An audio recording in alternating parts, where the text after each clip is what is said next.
Nag-resign ako sa Marites University ng maayos. Nagpaalam ako kay Yorme, kay Isko, nagpaalam ako sa anak niya na nag-handle ng Scott Media, si Sir Patrick. Nagsabi rin ako kay Ate Rose at kay Tito June.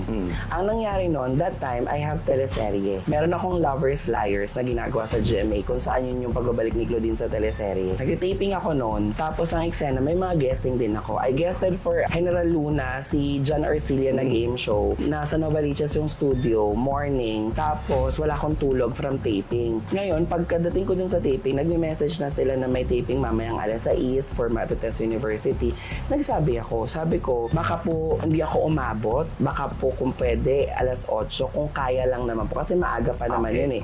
Nag-uusap kami. Tapos parang ang dami ng talak dun sa GC namin na parang i-prioritize nyo naman yung ganito, yung Marites University. Kami rin naman may mga ginagawa rin kami trabaho.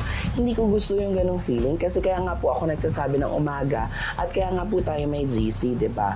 Ngayon, nung nasaktan ako na parang, am I not prioritizing the show? Eh, nagsasabi po ako sa inyo ahead of time kasi nga ito po yung schedule ko. Kaya ako po sinabing alas 8 kasi po from Novaliches to BGC, baka po mamaya magka-traffic-traffic, nagbigay lang po ako ng allowance. Now, kung hindi naman po kayang magantay ng alas 8, absent na lang po ako. Go on with the taping kung anong oras man po kayo.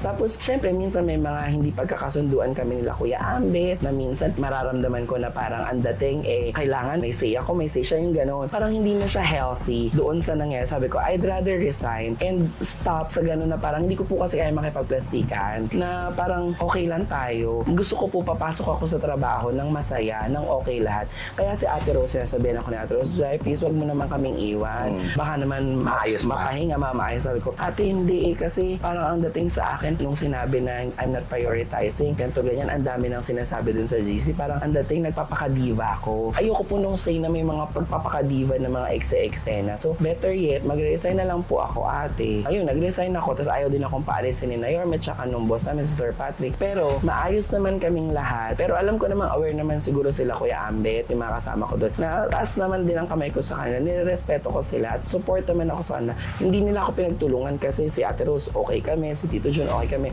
Si Kuya Ambet, yung parang feeling ko, na-feel ko to that time na parang napagmamataasan ako ng bonggang-bongga. So parang, ay, wag na akong bet mo yung exposure, sa'yo na lang.